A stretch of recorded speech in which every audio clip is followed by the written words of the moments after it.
Okay, kiddos, so I'm going to walk you through exactly how to do part 2 of this digital science notebook. So you're going to, if you're here at this homepage, you want to click on the Why Does Earth Have Seasons assignment. Okay, and that is going to take you to this page, Why Does Earth Have Seasons?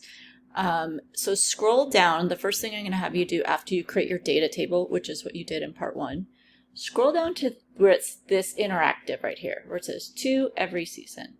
And go ahead and click on that interactive. So step 3, or the third thing you're going to do here is click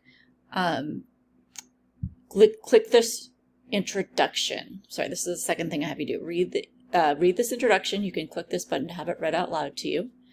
And then hit continue. Then you are going to notice here it says choose a location and a time of year. What happens to the sunlight and the length of the day.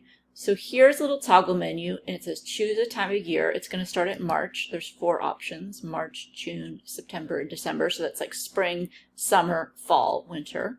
So we'll keep it at March to begin with. And then we're going to choose a location. And the first one is going to be Maine, Caribou, Maine.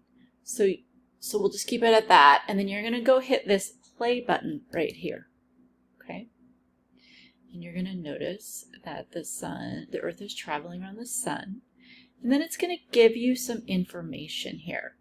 And this is where you're going to record some of this data in your on the spreadsheet or on the data sheet that you made in part 1. So the information that you're going to need to record is the hours of sunlight per day. So it's 11.8. And then it's going to ask, and then the other thing you're going to record is the strength of sunlight. And that is moderate. Okay.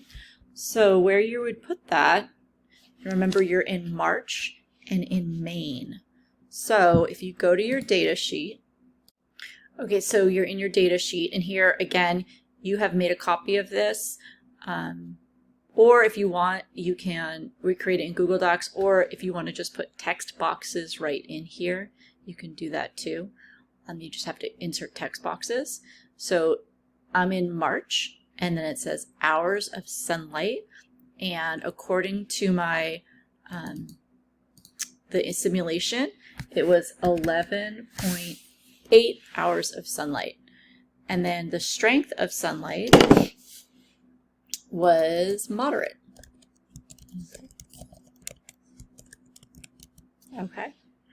So record that on your data table. Now what you need to do is fill in the data for the other 3 months and for this other location. So it's up to you what order you want to do it in. If you want to keep the location the same and then go maybe do June and then hit pray. And then you're going to see, oh, look, the sun is over here, or the Earth is over here in June. And you can see how it's hitting the Earth. And then you want to know the hours of sunlight per day is 15.7. And the strength of the sunlight is very strong.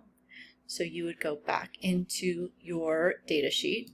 Okay, so you would go back into your data sheet, whether you did it in the notebook directly or you copied it onto another piece of paper or you recreated it on someplace else. You're going to write your hours of sunlight there, so it's 15.7, and the strength of the sunlight was very strong. Okay, so just keep going back and forth until you have collected data for March, June, September, and December, and you've done it in Caribou, Maine, and in Miami, Florida. Okay, so that is what you need to do for this part 2 of your notebook, or of this activity.